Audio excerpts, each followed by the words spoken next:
दिन विधानसभा में एक दूसरे पर निजी हमले और तंज से सियासी पारा चढ़ गया। सम्राट चौधरी और तेजस्वी यादव के बीच जुबानी जंग के बाद पक्ष और विपक्ष के बीच हाथापाई तक की नौबत आ गई। सदन में जमकर बवाल हुआ, ये रिपोर्ट दिखाते हैं। जिसका बाप जो है अपराधी हो बिहार का, वो क्या बोलेगा? ज्यादा जोर से बोलोगे तो गीला हो जाएगा। बिहार विधानसभा के मानसून सत्र के चौथे दिन सदन की मर्यादा तार तार हो गई। विधानसभा में सत्ता पक्ष और विपक्ष के बीच जमकर बयानों के तीर चले।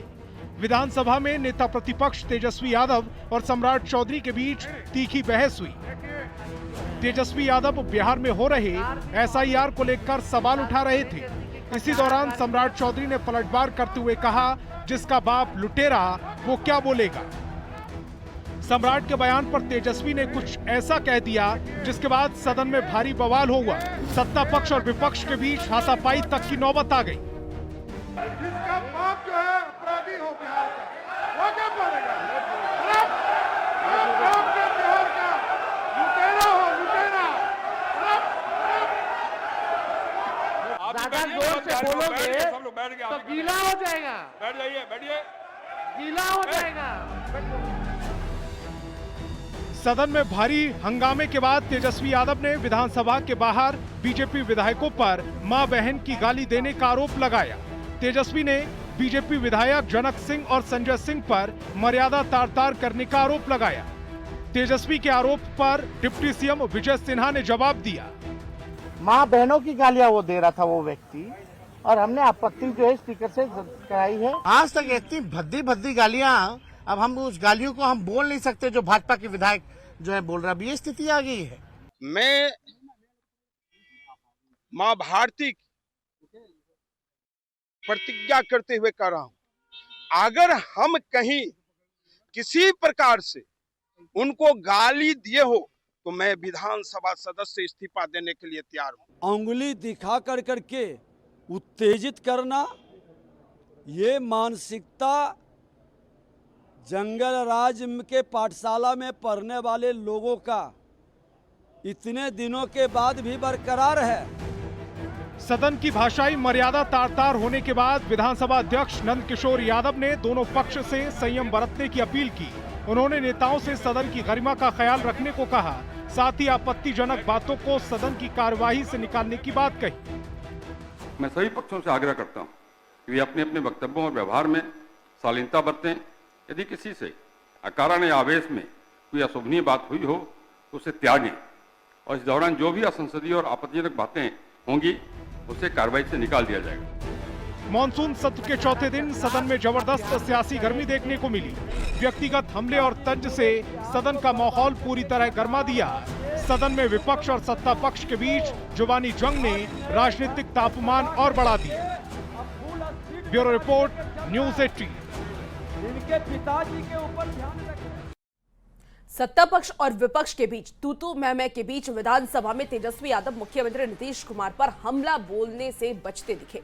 वहीं आपको बता दें कि बीजेपी पर मुख्यमंत्री को हाईजैक किए जाने के आरोपों पर सत्ता पक्ष की ओर से करारा जवाब दिया गया। ये रिपोर्ट देखिए। 20 साल वाली खटारा सरकार अब बिहार में चलेगी नहीं, रिपीट नहीं होगी। जिनके पिताजी पूरे बिहार को बर्बाद करके खटारा बना दिए, बेचारा आपको बेचारा बना दिया, उस दिख रहा है। कहाँ है ये? बिहार विधानमंडल का मानसून सत्र अपने आखिरी पड़ाव पर है। 5 दिनों तक चलने वाले इस सत्र का शुक्रवार को समापन होगा, पर लगातार चौथे दिन सत्र हंगामेदार रहा। सदन की कार्यवाही विपक्ष के हंगामे की भेंट चढ़ गई। जोरदार बहस के दौरान हालांकि नेता प्रतिपक्ष तेजस्वी यादव मुख्यमंत्री नीतीश कुमार पर सीधा हमला करने से बचते नजर आए। कहा, हम नीतीश जी का सम्मान करते थे और करते रहेंगे। मुख्यमंत्री जी यहाँ है, माननीय मुख्यमंत्री जी यहाँ, हम इनका पूरा सम्मान करते हैं और आगे भी करते रहेंगे। तेजस्वी यादव ने बीजेपी पर मुख्यमंत्री को हाईजैक करने का आरोप लगाया, तो सत्ता पक्ष की ओर से जवाब संसदीय कार्य मंत्री विजय चौधरी ने दिया। कहा, हाईजैक करने की कोशिश तो आरजेडी वालों ने की थी, पर नीतीश कुमार को कभी कोई हाईजैक नहीं कर सकता। हमारे मुख्यमंत्री महोदय, हम तो आप साथ में थे, तब भी हम साथ में थे कि और आप भी हाईजैक करने की कोशिश किए, लेकिन कहाँ हाईजैक किए? हम तो उसके गवाह, हम तो महोदय, हम तो इसके गवाह हैं कि हमारे मुख्यमंत्री जी को कोई हाईजैक नहीं कर सकता है, ये हम लोगों ने देखा है। जारी रखिए। आप तो कुछ हो बोल दीजिएगा, मुंह है तो कुछ भी आदमी बोल सकता है, लेकिन मुख्यमंत्री जी तो यही बोल करके आए थे कि हमारे दल को तोड़ रहा है। एसआईआर को लेकर सरकार पर लगातार हमलावर तेजस्वी अपने सियासी चाचा यानी मुख्यमंत्री नीतीश कुमार को लेकर सीधा हमला करने से बचते दिखे। बीजेपी पर तीखा हमला करने वाले तेजस्वी हालांकि नीतीश को थका हुआ सीएम बताकर लोगों से युवा नेतृत्व को स्वीकारने की अपील खुद के लिए भी करते रहे हैं, पर सत्र के चौथे दिन तेजस्वी का सदन में बीजेपी पर सीएम को हाईजैक करने वाला बयान चर्चा में जरूर छाया रहा। न्यूज 18 के लिए पटना से अमित कुमार और शैलेंद्र कुमार की रिपोर्ट।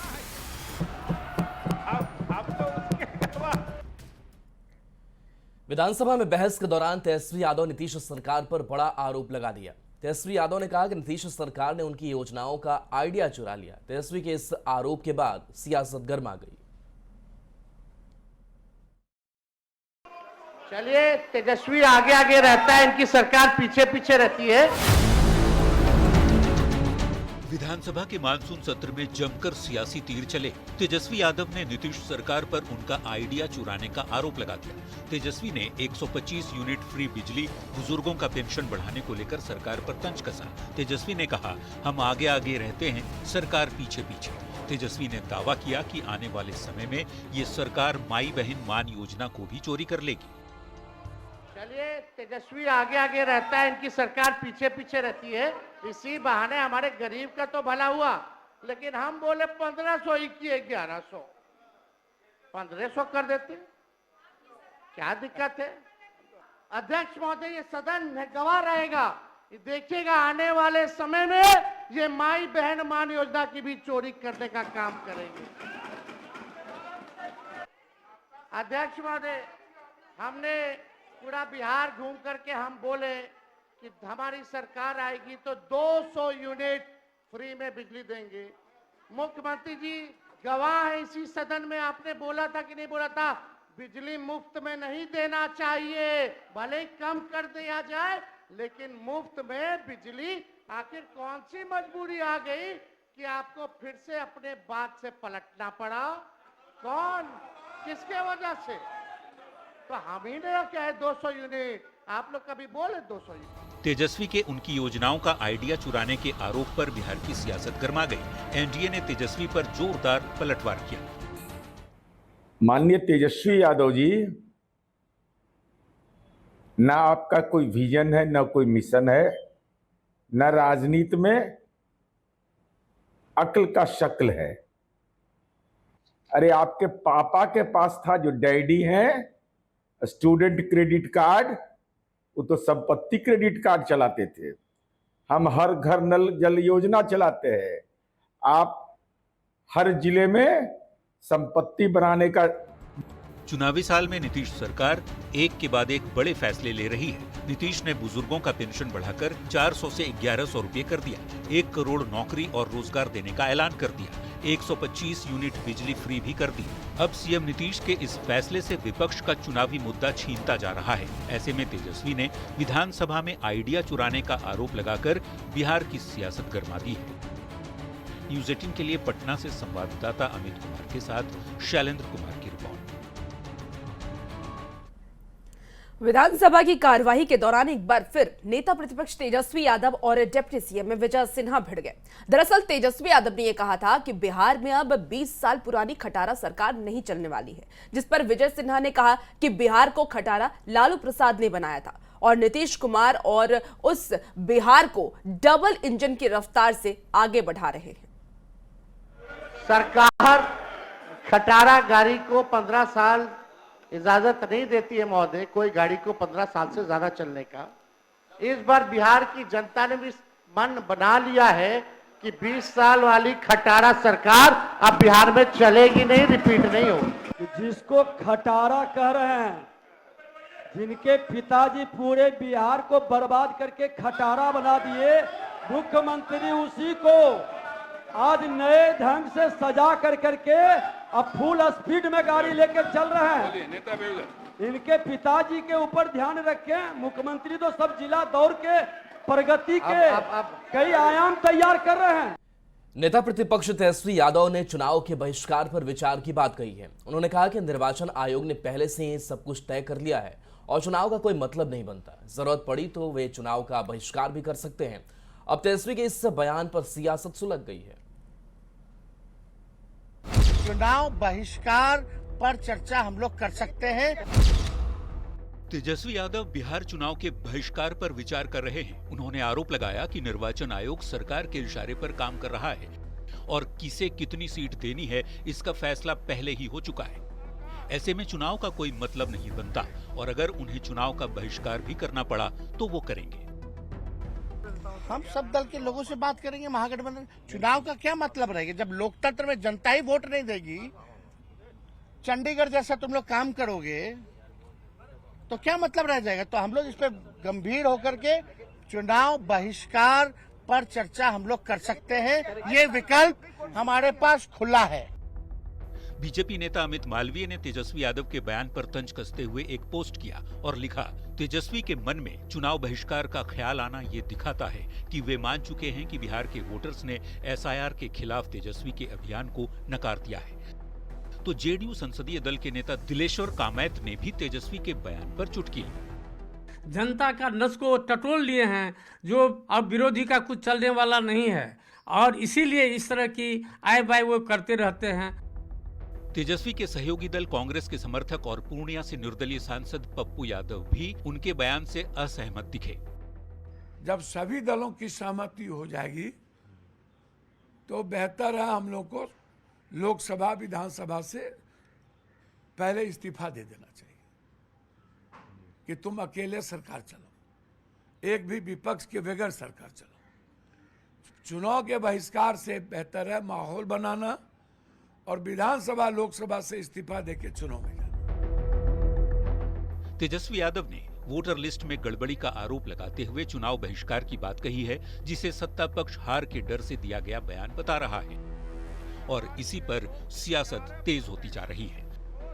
न्यूज़ 18 के लिए पटना से संवाददाता अमित कुमार के साथ दिल्ली से अमितेश सिंह की रिपोर्ट। बिहार में हो रहे एसआईआर को लेकर के तेजस्वी यादव के चुनाव के बहिष्कार वाले बयान पर देखिए सियासत गर्मा गई है। तेजस्वी पर नित्यानंद राय ने हमला बोलते हुए कहा कि चुनाव में हार के डर से महागठबंधन में हाहाकार मचा हुआ है। तो कांग्रेस नेता कन्हैया ने तेजस्वी का साथ देते हुए कहा कि लोकतंत्र पर आंच आने नहीं देंगे। वहीं सांसद राजीव प्रताप रूडी ने तेजस्वी पर तंज कसते हुए कहा कि वो समझ गए हैं कि अगला चुनाव उनके हाथ से निकल गया है। तंत्र की व्यवस्था में चुनाव सबसे महत्वपूर्ण सब्जेक्ट है। आप चुनाव का बहिष्कार इस भय से करने लगने की बात सोची है, वह हार से भयभीत हो गए। फैसला लेना पड़ेगा, कैसे नहीं फैसला लिया जाएगा। ये वोटरों की जांच नहीं है, ये लोकतंत्र पर आंच है और लोकतंत्र पर हम किसी भी प्रकार का आंच नहीं आने देंगे। तो उनके बयान से दो ही तर्क निकलता है। पहला तर्क ये है कि या तो वो समझ गए हैं कि अगला चुनाव उनके हाथ से निकल गया है तो पहले ही मैदान छोड़ दो, और या तो कोई बड़ा राजनीति करना चाह रहे हैं। लेकिन जहाँ तक मेरा समझ है, हमको लगता है कि उनको समझ में आ गया है कि बिहार में जो सरकार है नीतीश कुमार और बीजेपी की, ये बहुत आगे है। बिहार में जारी एसआईआर को लेकर कई आरोप लग रहे हैं, कई दावे किए जा रहे हैं। समर्थन और विरोध दोनों के स्वर उतनी ही ताकत से गूंज रहे हैं। इस बीच निर्वाचन आयोग का एक बयान सामने आया है, जिसमें ईसी ने सवाल किया है कि क्या विरोध के डर से फर्जी वोटर्स के वोट डालने के लिए रास्ता साफ कर दिया जाए। इस सियासी दलों ने क्या कुछ कहा है, रिपोर्ट दिखाते हैं। वोटर लिस्ट से लाखों का नाम काट देना है। एसआईआर को लेकर बिहार में सियासत चरम पर है। विधानसभा में 4 दिन से लगातार हंगामा हो रहा है। निर्वाचन आयोग पर विपक्ष सवाल खड़े कर रहा है। मतदाता सूची में धांधली के आरोप लग रहे हैं और इसी बीच निर्वाचन आयोग ने देश के नागरिकों के साथ सभी राजनीतिक दलों को चिंतन के लिए एक सवाल दे दिया है। न्यूज एजेंसी ANI ने निर्वाचन आयोग के हवाले से एक पोस्ट किया जिसमें ईसी की तरफ से कहा गया कि भारत का संविधान भारतीय लोकतंत्र की जननी है। तो क्या इन बातों से डरकर निर्वाचन आयोग को कुछ लोगों के बहकावे में आकर संविधान के विरुद्ध जाकर पहले बिहार में फिर पूरे देश में मृतक मतदाताओं, अस्थायी रूप से पलायन कर चुके मतदाताओं, 2 स्थानों पर वोट दर्ज कराने वाले मतदाताओं, फर्जी मतदाताओं या विदेशी मतदाताओं के नाम पर फर्जी वोट डालने का रास्ता बनाना चाहिए? क्या निर्वाचन आयोग द्वारा पारदर्शी प्रक्रिया से तैयार की जा रही प्रामाणिक मतदाता सूची निष्पक्ष चुनाव और मजबूत लोकतंत्र की आधारशिला नहीं है? इन सवालों पर कभी न कभी हम सभी को और भारत के सभी नागरिकों को राजनीतिक विचारधाराओं से परे जाकर गहराई से सोचना होगा। और शायद आप सभी के लिए इस आवश्यक चिंतन का सबसे उपयुक्त समय अब भारत में आ गया है। इस बयान के सामने आते ही सियासत भी शबाब पर पहुंच गए। और अगर मृतक आदमी के नाम पर अगर मतदान हो रहे हैं तो इलेक्शन कमीशन का हक है। इलेक्शन कमीशन सही कदम उठा रहा है कि उनको रोका जाना चाहिए। बिल्कुल उचित है, जो नहीं है बिहार में। और इलेक्शन कमीशन की बातों से सहमत है? निश्चित रूप से 100% सहमत है। और SIR अच्छा कदम है, इसका हम लोग भरपूर समर्थन करते। संविधान में यह बात कही गई कि हिंदुस्तान का वोटर गरीब हो कि अमीर हो, सबके वोट का अधिकार बराबर। इलेक्शन कमीशन पूछ रहा है कि मृतकों के नाम कटना उचित है या नहीं? अरे आप बताएं ना कि ये मृतक हो गए हैं, लिस्ट जारी करें कि ये थे 2024 में। उसका मतलब यह मान रहे हैं कि इलेक्शन कमीशन काम अपना नहीं करता है, इसलिए चुनाव के समय में वह कहता है कि इतना लोग मर गए, इतना लोग की शादी हो गई, सबकी 1 महीना में तो मौत नहीं हुई, 2-4 महीने में तो मौत नहीं हुई, आप कह रहे हैं 10-10 साल से मौत हुई। तो कहीं न कहीं घालमेल है, इसलिए इसको सुधारने की आवश्यकता है। सियासी संग्राम और आरोप प्रत्यारोप के बीच बिहार में SIR अब अपने अंतिम मोड़ पर है। निर्वाचन आयोग 1 अगस्त 2025 को ड्राफ्ट वोटर लिस्ट का प्रकाशन करने जा रहा है। पटना से संवाददाता अमित कुमार के साथ ब्यूरो रिपोर्ट, न्यूज 18। चलिए इसी बीच बड़ी खबर औरंगाबाद से आ रही है, जहां करंट की चपेट में आने से 3 लोगों की मौत हो गई है। घटना गोह थाना क्षेत्र के 2 अलग अलग गांव की बताई जा रही है। पहली घटना की बात कर ले तो पहली घटना बाजार वर्मा की है, जहां 55 साल के दुर्गा यादव और 23 साल के नीतीश कुमार की मौत हो गई। जबकि दूसरी घटना उपहारा थाना क्षेत्र के सहरसा गांव की बताई जा रही है, जहां 55 साल के राम बद्दन सिंह की करंट की चपेट में आने से मौत हो गई है। बड़ी खबर आपको औरंगाबाद से बता रहे हैं। अलग अलग गांव में मौत देखने को मिली और बताएं कि मृतकों के घर में अब कोहराम मचा हुआ है। तो तस्वीर आप देख पा रहे होंगे, करंट लगने से 3 लोगों की मौत हो गई है। गोह थाना क्षेत्र की ये घटना बताई जा रही है। आसपास एक कह लीजिए कोहराम मचा हुआ है। उनके जो घर वाले हैं, परिजन हैं, उनका रो रो कर बुरा हाल है। दानापुर में युवती से गैंगरेप और ब्लैकमेलिंग के मामले में पुलिस ने बड़ी कार्रवाई की है। पुलिस ने मामले में एक्शन लेते हुए 4 मुख्य आरोपियों को गिरफ्तार किया है। पुलिस ने एक ज्वेलरी दुकानदार को भी गिरफ्तार किया है। आरोपियों पर आरोप है कि अपराधियों ने पीड़िता के साथ गैंगरेप करके उसका वीडियो बनाया और ब्लैकमेलिंग करके उसकी मां के गहने भी ले लिए, जिन्हें उन्होंने एक ज्वेलरी शॉप में बेचा। मामले में सभी आरोपियों से पूछताछ जारी है। दानापुर थाना क्षेत्र के अंतर्गत 22 जुलाई 2025 को एक पीड़िता द्वारा SHO के समक्ष ये शिकायत दर्ज की गई थी कि उनके साथ सामूहिक बलात्कार की घटना हुई है और साथ ही साथ उनका एक वीडियो क्लिप बनाकर लगातार उनसे ज्वेलरी और पैसे का एक्सटॉर्शन किया जा रहा है और साथ ही साथ उन पर दबाव बनाया जा रहा है। इस मामले की गंभीरता को देखते हुए एक टीम का गठन किया गया था, जिसमें SHO दानापुर थे, साथ ही साथ टेक्निकल टीम भी थी और 24 घंटे के अंदर ही केस को उद्भेदित कर लिया गया और जो भी इसमें आरोपी थे उनको पुलिस हिरासत में लिया गया तथा कुछ लोगों की इसमें अरेस्टिंग भी हुई है।